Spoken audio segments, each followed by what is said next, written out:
WhatsApp యూజర్లకు Vienna పరిశోధకులు shocking news చెప్పారు. వాట్సాప్లో భారీ భద్రతా లోపం ఉన్నట్లు పరిశోధకులు గుర్తించారు. ఇంతకీ వాట్సాప్లోని ఏ ఫీచర్లో భద్రతా లోపం ఉంది? ఈ ముప్పు భారత్కే అధికంగా ఉందా? చరిత్రలో అతిపెద్ద డేటా లీక్గా నిలిచిపోయే ప్రమాదం కూడా ఏర్పడిందా?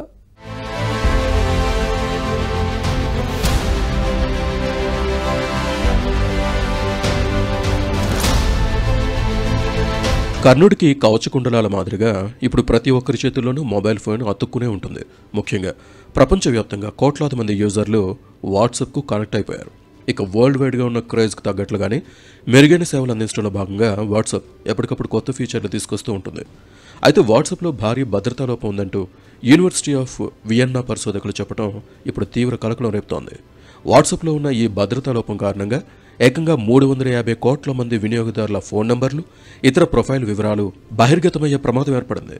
కేవలం కాంటాక్ట్ చెకింగ్ అనే సాధారణ పద్ధతిని ఉపయోగించి ప్రపంచ స్థాయిలోనే యూజర్ల డేటాను సేకరించగలిగారని రిపోర్టులు పేర్కొంటున్నాయి. ఒకవేళ దీన్ని ఎవరైనా దుర్వినియోగం చేసుకుని ఉంటే చరిత్రలో అతిపెద్ద డేటా లీక్గా నిలిచిపోయేదని పరిశోధకులు అభిప్రాయపడ్డారు.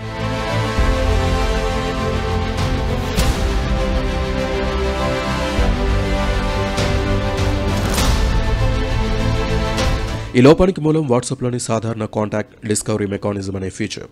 యూజర్ తమ ఫోన్లో కొత్త నెంబర్ను సేవ్ చేసినప్పుడు ఆ వ్యక్తి వాట్సాప్లో ఉన్నారో లేదో త్వరగా తెలుసుకోవడానికి ఈ ఫీచర్ ఉపయోగపడుతుంది. వాట్సాప్ బ్యాక్గ్రౌండ్లో యూజర్ ఫోన్ బుక్ను సర్వర్తో సింక్రనైజ్ చేయడం ద్వారా ఇది జరుగుతుంది.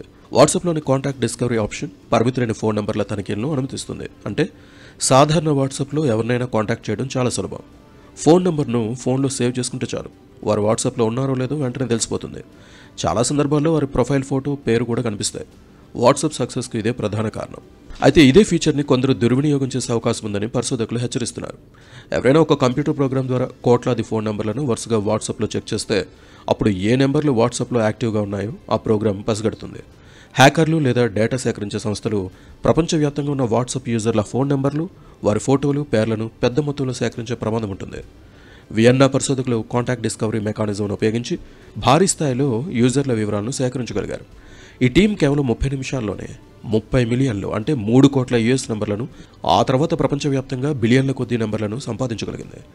ఇంత ప్రమాదకరమైన లోపం గురించి వాట్సాప్ మాతృ సంస్థ మెటాకు 2017లోనే తెలియజేసినప్పటికీ కంపెనీ సమస్యను పరిష్కరించడానికి సంవత్సరాలు పట్టిందని విమర్శకులు ఎత్తి చూపుతున్నారు. వాట్సాప్ అదేవిధంగా మనం వాడుతున్నటువంటి ట్విట్టర్ కానీ లేదా ఫేస్బుక్ ఇలాంటి సామాజిక మాధ్యమాలన్నీ కూడా అమెరికా కంపెనీలు అనేటువంటివి మనం గమనించాలి. ఈ అమెరికా కంపెనీలు ప్రైవేట్ సంస్థలకి చెందినటువంటి ఈ యాప్లే అయినప్పటికీ ప్రభుత్వంతో అవి నిరంతరం సంబంధాల్లో ఉంటాయి. ప్రపంచంలో ప్రతి దేశంలో ఉన్నటువంటి డేటాను సాధ్యమైన మేరకు ప్రభుత్వానికి అందించడానికి ఇవి ప్రయత్నిస్తాయి. కాంటాక్ట్ డిస్కవరీ మెకానిజం ద్వారా ప్రపంచవ్యాప్తంగా 56.7% మంది యూజర్ల ప్రొఫైల్ చిత్రాలు, 29.3% మంది అబౌట్ టెక్స్ట్లు బహిర్గతమయ్యాయి. ఈ టెక్స్టుల్లో రాజకీయ అభిప్రాయాలు, మతం, ఇతర సోషల్ మీడియా లింకులు కూడా ఉండడం సంచలనం సృష్టిస్తోంది. ఇక భారతదేశంలో అయితే అత్యధికంగా 749 మిలియన్లు అంటే దాదాపు 74.9 కోట్ల వాట్సాప్ యూజర్లు ఈ రిస్క్లో ఉన్నారు. దీని తర్వాత 235 మిలియన్ యూజర్లతో ఇండోనేషియా, 207 మిలియన్ల యూజర్లతో బ్రెజిల్, 138 మిలియన్ల యూజర్లతో అమెరికా, చైనా, ఇరాన్, మయన్మార్ వంటి వాట్సాప్ నిషేధిత దేశాల్లో కూడా మిలియన్ల కొద్దీ యాక్టివ్ ఖాతాలను పరిశోధకులు గుర్తించారు. మరోవైపు 2021 ఫేస్బుక్ డేటా లీక్లో ఉన్న ఫోన్ నెంబర్లలో దాదాపు సగం ఇప్పటికీ వాట్సాప్లో యాక్టివ్గా ఉన్నాయని పరిశోధకులు కనుగొన్నారు.